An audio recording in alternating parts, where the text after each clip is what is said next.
ஈத்தமிழ் news நேயர்களுக்கு அன்பு வணக்கங்கள். இன்றைய நாளிதழில் வந்திருக்கக்கூடிய முக்கிய செய்திகள் மற்றும் தலைப்புச் செய்திகளை இங்கே நம்ம பார்க்க இருக்கோம். பிரதமர் மோடி அவர்கள் 4 நாட்களாக சுற்றுப்பயணத்தில் இருக்காரு. நேற்றைய தினம் இங்கிலாந்து சென்ற பிரதமர் மோடி அவர்கள் அங்கே இருக்க பிரிட்டன் பிரதமரான கேர் ஸ்டாமரையும் அப்புறம் 3ஆம் சார்லஸ் மன்னர் அவர்களையும் சந்திச்சிருக்காங்க. இந்த நிலையில இந்தியாவுக்கும் இங்கிலாந்துக்குமான வர்த்தக ஒப்பந்தத்தில இரு நாட்டு பிரதமர்களும் கையெழுத்து போட்டிருக்காங்க. இதைத் தொடர்ந்து இந்திய நாட்டின் பிரதமர் அவர்கள் இன்னைக்கு வந்து மாலத்தீவுக்கு போறாங்க. அங்க எதுக்கு போறாங்கன்னா, அங்கேயும் இது போன்ற வர்த்தக ஒப்பந்தங்கள்ல கையெழுத்திடுறதுக்காக போறாங்க. அது மட்டுமின்றி அந்த நாட்டோட பிரதமரான முகமது முஷியோ அப்படிங்கிற ஒருத்தரையும் சந்திக்க இருக்காரு. அது மட்டும் இல்லாமல் அந்த நாட்டோட 60வது சுதந்திர தின விழாலையும் கலந்துக்க இருக்காரு. அடுத்தபடியா நாடாளுமன்றத்தில மழைக்கால கூட்டத்தொடர் 21ஆம் தேதி ஆரம்பிச்சு 4, 5 நாளா போயிட்டுருக்கு. நேற்றைய தினம் முதற்கொண்டு போராட்டங்களும், அந்த அமளிகளும் அல்லது வந்துட்டு முடக்கங்களும் பார்த்தீங்கன்னா தொடர்ந்து நடந்துக்கிட்டே வந்திருக்கு. இது எதை குறித்து வருதுன்னா, ஆப்ரேஷன் சிந்தூர பத்தி, பல்காம் பிரச்சனைய பத்தி, அடுத்தபடியாக பீகார்ல நடக்கிற எலக்ஷன் நடக்குது. அங்க வந்து புதிய வாக்காளர் பட்டியல் சம்மந்தப்பட்டு ஒரு சில பிரச்சனைகள்லாம் போயிட்டுருக்கு. அது எலெக்ஷன் கமிஷனுக்கும் உங்களுக்கும் நிறைய வந்து பிரச்சனைகள் வந்து இது சார்ந்த எதிர்க்கட்சிகள் நேற்றைய தினம் கூட பார்த்தீங்கன்னா, நாடாளுமன்றத்துக்கு வெளிய க கொ கொ கொடியெல்லாம் வச்சு அந்த அந்த புதிய வாக்காளர் பட்டியலுக்கு எதிர்ப்பு தெரிவிச்சு போராட்டம் ஒண்ணு நடத்துனாங்க. இந்த பிரச்சனை பார்த்தீங்கன்னா, பூதாகரமா வெடிச்சுக்கிட்டு இருக்கு. அல்ல ஒரு நாடாளுமன்றத்தில ஒரு பெரிய புயலே உருவாக்கிட்டு இருக்கு அப்படிங்கிற மாரி சொல்லலாம் நம்ம. ஆனா அந்த அளவுக்கு வந்து எதிர்க்கட்சிகள் இது வந்து தீவிரமா வந்து இறங்கி எதிர்ப்பு தெரிவிச்சுட்டு இருக்காங்க. நேற்றைய தினம் நாடாளுமன்றத்தில எம்பி கனிமொழி அவர்கள் வந்து திமுக சார்புல பேசியிருக்காங்க. என்ன பேசியிருக்காங்கன்னா, அம் இந்த புதிய கல்விக் கொள்கைங்கிறது மாநில அரசு கல்விக் கொள்கைய பறிக்கிறதுக்காக உருவாக்கப்பட்டதா? அப்படிங்கிற மாரி கேள்விய வந்து நாடாளுமன்றத்தில எழுப்பி அதற்கு வந்து மத்திய கல்வித்துறை அமைச்சர் சுகந்தா மஜும்தார் என்ன சொல்லியிருக்காருன்னா, கிராம பஞ்சாயத்துகள், ஊரக மற்றும் நகர்ப்புற உள்ளாட்சி அமைப்புகள், மாவட்ட, மாநில மற்றும் எம்பிகளுடன் கலந்தோசிக்கப்பட்டு பிறகே 29/7/2020 அன்று தேசிய கல்விக் கொள்கை வெளியிடப்பட்டது. கல்வி பொதுப்பட்டியலில் இருப்பதால் தரமான கல்வி அளிப்பதில் முறையே மத்திய, மாநில அரசுகளுக்கு சரிவிகித பொறுப்பு உள்ளது என கூறியுள்ளார். அடுத்தபடியாக அண்ணா திராவிட முன்னேற்றக் கழகத்தின் பொதுச் செயலாளர் திரு எடப்பாடி பழனிசாமி அவர்கள் புதுக்கோட்டை ஆலங்குடி பகுதியில் வந்து நேற்றைய தினம் வந்து தேர்தலுக்கான பரப்புரையில் ஈடுபட்டார். அப்போதைக்கு வந்து அவர் வந்து ஒரு சில விஷயங்களை சொல்லியிருக்காரு. அது என்னன்னா, திமுக காரங்கள்லாம் 525 வாக்குறுதிகளை வந்து தேர்தல் சமயத்தில் சொன்னாங்க. அதில் ஏதாவது ஒன்றா நிறைவேற்றினாங்களா அப்படின்னு சொல்லிட்டு கேள்வி எழுப்பாங்க. அது மட்டும் இல்லாமல் குறிப்பாக 100 நாள் வேலை திட்டத்தை வந்து 150 நாளாக மாற்றுறதா வந்து சொன்னாங்க இல்லையா? அதை எப்போ மாற்ற போறீங்க? ஏன் இது வரைக்கும் மாற்றலை? சொன்னதை முதல்ல செஞ்சிருக்கீங்களா? அப்படிங்கிற மாதிரி வந்து கேள்வியை எழுப்பியிருக்காரு எடப்பாடி பழனிசாமி அவர்கள். அடுத்தபடியாக தாவேகாவின் தலைவர் விஜய் வந்து ஒரு ட்விட் ஒன்று போட்டிருக்காரு. அது என்னன்னா, தமிழ்நாடு முதல்வர் மு.க.ஸ்டாலின் விரைவில் பரிபூர்ணமான உடல் நலம் பெற்று கடமையாற்றிட விளைகிறேன் என்று அவரோட ட்விட் பேஜில் வந்து போட்டிருக்காரு.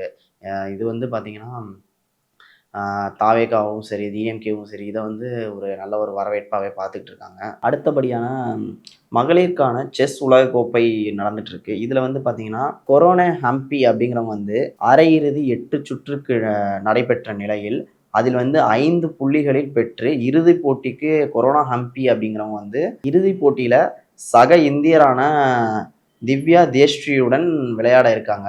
நேற்றைய தினம் சென்னையில் இருக்க ஆதவ் அர்ஜுனாவோட, அதாவது தாவேகாவின் வியூக அலுவலகம் அப்படின்னு சொல்லுவாங்களா, ஆதவ் அர்ஜுனாவோட அந்த கட்டிடம் இருக்கு இல்லையா, தாவேகா தலைவர் விஜய் வருகை புரிந்திருக்காரு. இது எதுக்காகனா, அடுத்தபடியான வியூகங்களை வகுக்கலாம் அப்படிங்கிற மாதிரி சொல்லியிருக்காங்க. வந்த இடத்துல என்ன நடந்திருக்குன்னா, அந்த பில்டிங்கில் இருக்க மற்ற நிறுவனத்தில் வேலை செய்கிறவங்கலாம் இவர் வந்து தெரிஞ்சு அங்கே வந்து பெரிய ஒரு கூட்டமே கூடியிருக்கு. அடுத்தபடியாக சிவகங்கை மாவட்டத்தில் லாக்அப் மரணத்தில் வந்து அஜித்குமார் காவலாளி வந்து இறந்தது வந்து நம்ம எல்லாருக்குமே தெரிஞ்ச ஒன்று. இந்த கேஸ் வந்து கொஞ்ச நாளைக்கு முன்னாடி சிபிஐக்கு வந்து மாற்றப்பட்டுச்சு. அதில் வந்து பேராசிரியர் நிக்கிதா வந்து ஒருத்தவங்க சம்மந்தப்பட்டிருந்தாங்க. அது எல்லாருக்கும் தெரிஞ்ச ஒரு விஷயம் தான். இப்போ அவங்கள்ட்ட வந்து சிபிஐ விசாரணை நடத்தியிருக்கு. அது என்ன மாதிரி விசாரணை நடத்தியிருக்குன்னா, மடப்புரம் கோயிலுக்கு எத்தனை மணிக்கு நீங்கள் வந்தீங்க? எவ்வளோ நகை கொண்டு வந்தீங்க? அடுத்தபடியாக வந்து கார் சாவியை யார் வந்து அஜித் கிட்ட கொடுத்தா? அப்படிங்கிற மாதிரி கேள்விகளை வந்து முன் வச்சிருக்காங்க.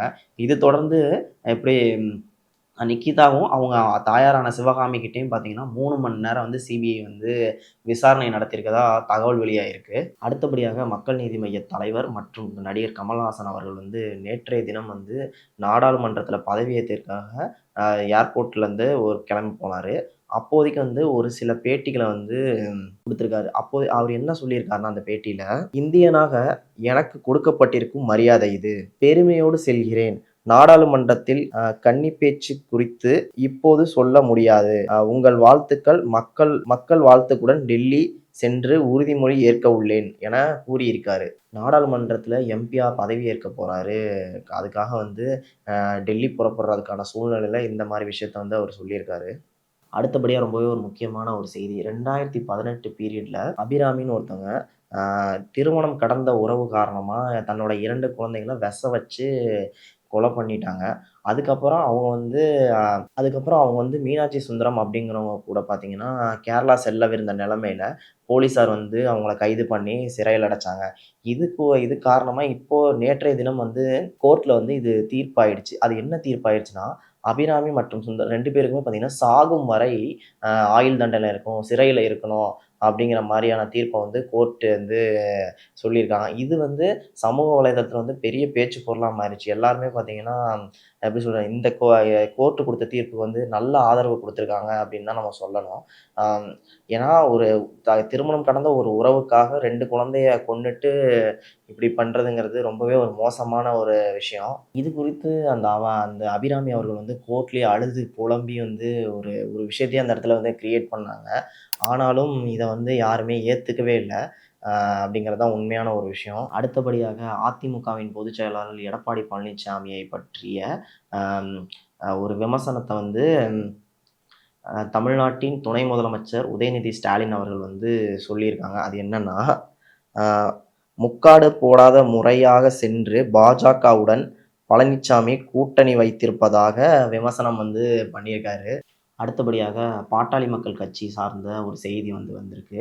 அது என்னன்னா, ராமதாஸ் அவர்கள் வந்து என்ன சொல்லியிருக்காருன்னா, கட்சி கொடிய எங்கள தவிர வேற யாரும் பயன்படுத்தக்கூடாது. முக்கியமா கட்சி அலுவலகங்கிறது அது தைலாபுரத்தில மட்டும் தான் இருக்கணும். சென்னையில வேற எங்கேயும் வச்சிருக்க கூடாது அப்படின்னு சொல்லிட்டு சொல்லியிருக்காங்க. அம் முக்கியமா சென்னையில வந்து வேற எங்கேயும் வந்து கிளைகள் வச்சிருக்க கூடாது. அது வந்து சட்டத்துக்கு புறம்பானது அப்படின்னு வந்து சொல்லியிருக்காரு. அம் இது எதுக்காக சொல்லப்பட்டுச்சுன்னா, அ அன்புமணி அவர்கள் வந்து ஒரு நடைப்பயணத்த வந்து மேற்கொள்றதா இருந்துச்சு. இந்த நிலையில கட்சியோட கொடியவோ இதெல்லாம் நீங்க பயன்படுத்தக்கூடாது அப்படின்னு வந்து ராமதாஸ் அவர்கள் வந்து சொல்லியிருக்காங்க. இது எப்படி பார்க்கப்படுதுன்னா, ஏற்கனவே பாமகல ஆம் அன்புமணிக்கும், ராமதாஸ் அவர்களுக்கும் இடையே பார்த்தீங்கன்னா, ஒரு பெரிய பிரச்சனை நிலவிட்டு இருந்துச்சு. அது வந்து இப்ப வந்து அது மேலும் வந்து அதிகரிச்சிருக்கு அப்படிங்கிற மாரி தெரியுது இது. தினம்தோறும் நாளிதழ்களில் வரக்கூடிய செய்திகளை தெரிந்து கொள்ள தமிழ் நியூஸை ஷேர் செய்யுங்கள், சப்ஸ்கிரைப் செய்யுங்கள், தொடர்ந்து ஆதரவு தாருங்கள். நன்றி, வணக்கம். நமது தமிழ் நியூஸ் சேனலில் உங்களது பொருட்களை வெறும் 500 ரூபாயில் விளம்பரம் செய்ய வேண்டுமா? தொடர்புக்கு 7806942275 தொடர்பு கொள்ளுங்கள்.